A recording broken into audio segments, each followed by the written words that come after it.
SIR নিয়ে আপনারা শুনতে চান? হাতটা তুলে রাখো। আপনারা সবাই এসআইআর নিয়ে শুনতে চান? এসআইআর নিয়ে আমি প্রথম বলবো, আপনারা আতঙ্কিত হবেন না। আমাদেরকে আতঙ্কিত করা হচ্ছে। আতঙ্কিত হয়ে গেলে, ভয় পেয়ে গেলে এই রোগের সাথে লড়াই করবেন কিভাবে? এটা হচ্ছে ভোট ধরা কল। 2021 সালে ভোট ধরা কল হিসাবে কি এসেছিল মার্কেটে? CA, NRC. মনে আছে তো নাকি? এনআরসি করে নাকি দেশ থেকে তাড়িয়ে দেবে, তৃণমূলকে ভোট দিলে আটকে দেবে, এই গল্প শুনিয়েছিল। কিন্তু আমি আপনাদের তখন কি বলেছিলাম? ভরসা রাখুন, আমার প্রতি বিশ্বাস রাখতে পারেন। মোদী, অমিত শাহ কেন, তাদের দলের পার্টির 14 পুরুষেরও ক্ষমতা নাই যে ভারতীয়কে কোনো ভারতীয়কে এনআরসি করে তাড়াবার। 4 বছর পার হয়েছে, কেউ বলতে পারবে 4 বছরে ভাঙড়ের একটা কোনো বুথের মানুষ বলতে পারবে যে এনআরসি বা কিছু করে দেশ থেকে তাড়িয়ে দিয়েছে? সে সাহসটা দেখাতে পেরেছে? বিশ্বাস করেছিলেন আমাকে? যাতে না এই ধরনের কোনো অবাঞ্ছিত মন্তব্য, পদক্ষেপ নাই, সেই জন্য আমি সুপ্রিম কোর্টে মামলা করে দিয়েছি। অলরেডি আমার মামলা আছে সুপ্রিম কোর্টের, মাথায় রাখবে। এখন ভোট ধরা কল হিসাবে এসআইআর হতে এসেছে মার্কেটে। প্রথম রাজ্যের শাসক দল থেকে কি বলা হয়েছিল?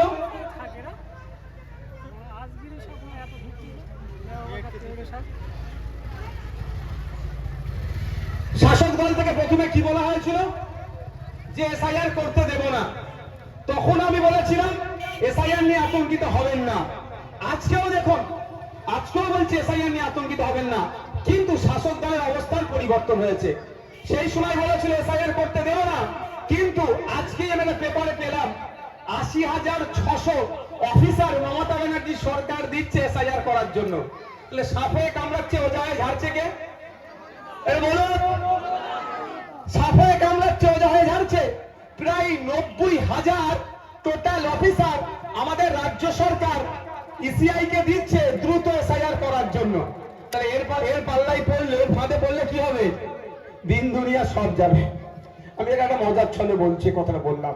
তো আমার অনুরোধ আপনাদের কাছে, তাহলে আপনাদের এই খয়েরপুরের বুথে এসআইআর হওয়ার জন্য অলরেডি অফিসার দিয়ে দিয়েছে, কি করবেন এখন বলুন? আপনারা খয়েরপুরের মায়েরা, ও দেখুন না সব ছাতে আছে, একটু সাবধানে পড়ে না যায়, বিপদ না হয়ে যায়।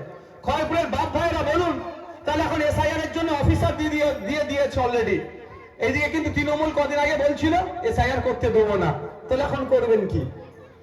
আমি প্রথম দিন বলেছি, আজকেও বলছি, আতঙ্কিত হবেন না। কারণ আতঙ্কিত হলে কি ক্ষতি হবে সেটাও আমি বলছি। আমরা এখানে চাষিভুষি মানুষ ভাই, সাপে কামড়ের খবর অনেক পাই। সারা পশ্চিম বাংলাতে পার ইয়ারে সাপে কামড়ে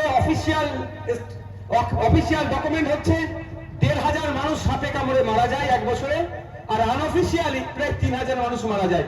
তার মধ্যে অধিকাংশ এই যারা চাষবাস মাঠে ঘাটের সাথে যারা এই রিলেটেড যারা আছে, বলুন সাপে কামড়ে মারা যায় অনেকে হসপিটালে নিয়ে গিয়ে, আবার অনেকে তৎক্ষণিক মারা যায়।